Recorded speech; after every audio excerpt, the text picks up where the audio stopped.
everyone, welcome to my next video. So what I thought that I would do today is to share some recent cover reveals with you.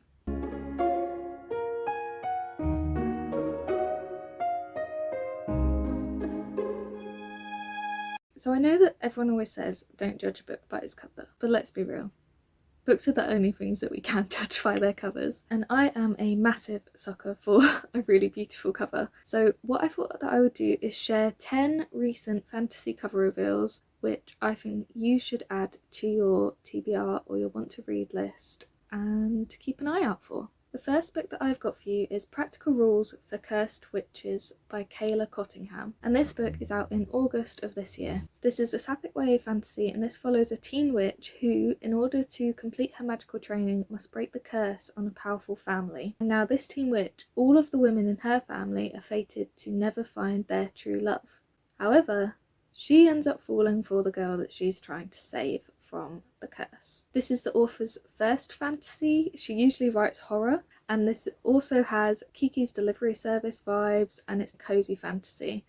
I think that this just sounds so wonderful. I think this is going to be a really lovely book to read, and I'm very excited for this. The next book that I've got is Sorcery and Small Magics by Maya Ducey. This is out in October. This is a debut fantasy which has been compared to Legends and Lattes by Travis Baldry, The Secret Society of Irregular Witches by Sangu Mandana, and The Undertaking of Heart and Mercy by Megan Bannon. Now all three of those books I've loved, so I'm very excited that this has been compared to those books. This is a debut fantasy following a sorcerer and his rival who have to travel into a magical forest which is filled with monsters and outlaws in order to find a counter spell which will break the forbidden spell which has been put on Leo, the sorcerer, and this binds him to follow the orders of his rival, Grimm. If they have been caught using this forbidden magic, then both of their careers will be over. So they've got a lot riding on this, and it also sounds like there's going to be a bit of a romance going on as well, so I'm really excited to read this one. I think it just sounds so wonderful. Then we've got a sequel which is Vilest Things by Chloe Gong.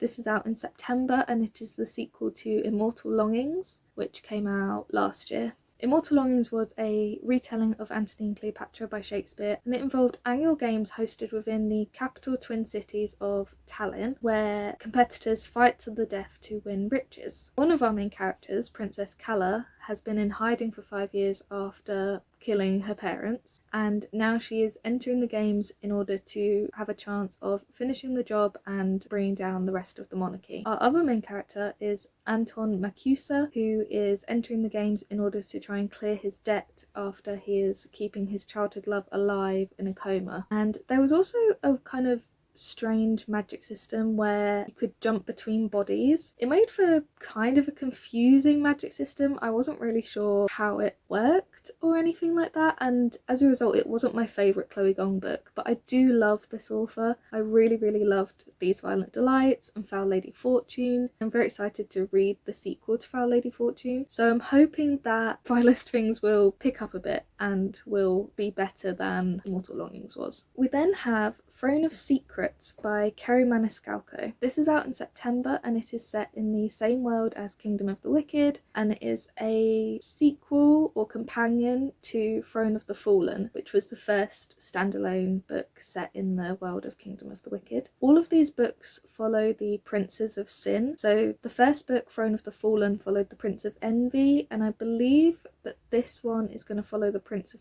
Gluttony, although I'm not sure whether it's been confirmed anywhere. I couldn't find it on Goodreads as to who it was officially following. In Throne of the Fallen, the Prince of Envy and Camilla must travel through the underworld from the demon courts to the vampire realm, and I haven't actually read Throne of the Fallen, so I'm not entirely sure why they were going on that journey. That's because I haven't even read the Kingdom of the Wicked series yet, but I know that Kerri Maniscalco writes very steamy fantasy romances, and I'm very excited to read the Kingdom of the Wicked trilogy, but also to read these new standalones set in the same world. We then have The 13th Child by Erin A. Craig. This book is going to be out in September, and it is by the author of House of Salt and Sorrows, which I read in 2020 and I absolutely loved. I haven't gotten around to reading the sequel, House of Roots and Ruin, yet, but I really do want to, because House of Salt and Sorrows was a was it a retelling of the 12 Dancing Princesses, where the sisters, they're in this very isolated house set on the coast and it's very rugged, and one by one they start disappearing, I believe. They might even be getting murdered, I can't remember. It was quite a dark, creepy book. So I'm really excited to see whether this one will also be quite dark and creepy, because Erin O'Craig had amazing atmospheric writing. In The 13th Child, we follow Hazel. Now Hazel, as she is the 13th child of her family, has been promised to one of the gods. So she spends her whole childhood waiting for her godfather, who is Merrick, the dreaded End, to finally arrive. When he does, he tells Hazel that she is destined to become a great healer and will be known throughout the kingdom, and in order to aid in her endeavours, he blesses her with a gift. But all gifts come with a price. I think that sounds really amazing. I think that it sounds really original as well, and I'm very excited to see how Erin O'Craig tackles a whole new story. I do really want to read House of Roots and Ruin. She has another book out as well, which is Small Favours, and I really want to get to both of those, so hopefully maybe this will be my year of catching up with Erin O'Craig's books. We then have The Last Dragon of the East by Katrina Kwan. This is out in October, and this is inspired by Chinese myths of dragon gods and the threads of fate. So this follows Sai, who is 25 and looking after the family tea house, as well as his ill mother. He actually has a secret side career of matchmaking because he was born with the ability to see the red threads of fate between soulmates. However, his own thread of fate is grey and fraying, and it's the only one he's ever seen which is like that. He is then thrust into the search for a dragon long thought to be extinct after there is found to be healing abilities within dragon scales which heals his mother, so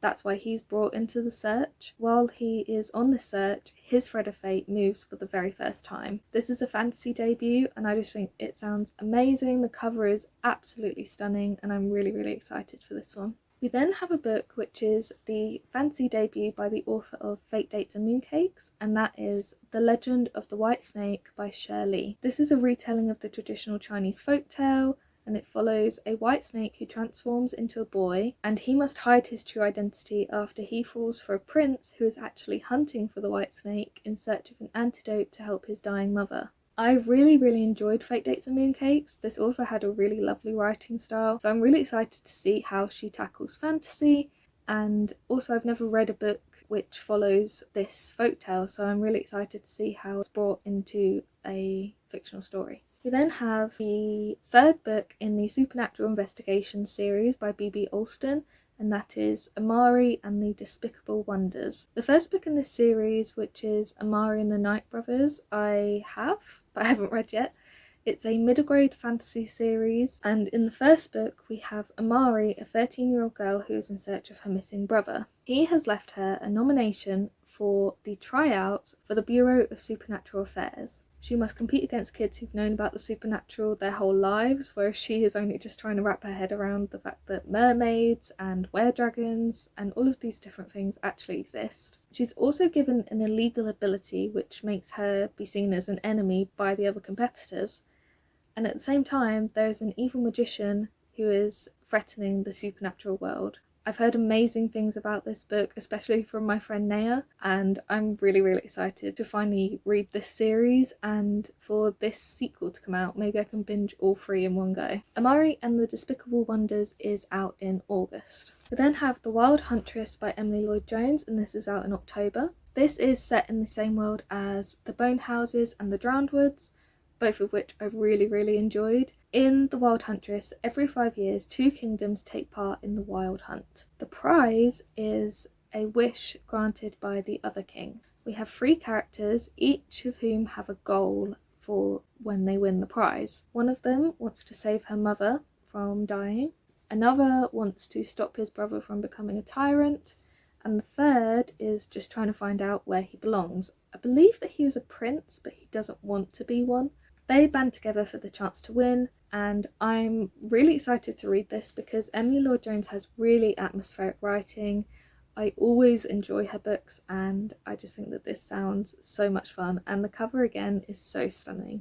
Finally, we have got Januaries by Olivia Blake. We all know who Olivia Blake is. She's the author of The Atlas Six, she's the author of Alone with You in the Ether, Masters of Death and One for My Enemy. She's a really beloved author. I'm not sure whether this is a entirely new book from her, because I know that her other books previously have been traditionally published versions of what were her self-published works. But this is a collection of short stories. We have banished fairies, Victorian orphans, multiverse assassins, which just sounds amazing. We've also got fairy tales, heists, and at least one set of wedding vows. I'm really excited for this. Olivia Blake has amazing writing. I haven't always loved all of her books. The Atlas Paradox I didn't think was the best sequel that could have followed to the Atlas 6, and Alone with You in the Ether also wasn't my favourite, but I did really love the Atlas 6 and One for My Enemy, so I'm very excited to see how she fares in writing short stories. I have read a short story from her before, which was featured in These Hallowed Halls, which was a collection of dark academia short stories which came out last year around September time. I can't actually remember what her short story was about, but I do remember really enjoying it. So I'm very excited to see a whole anthology of short stories from her. So these were 10 fantasy cover reveals that I think that you should add to your TBR. I hope that you found some of these helpful, and I will see you next time. Bye!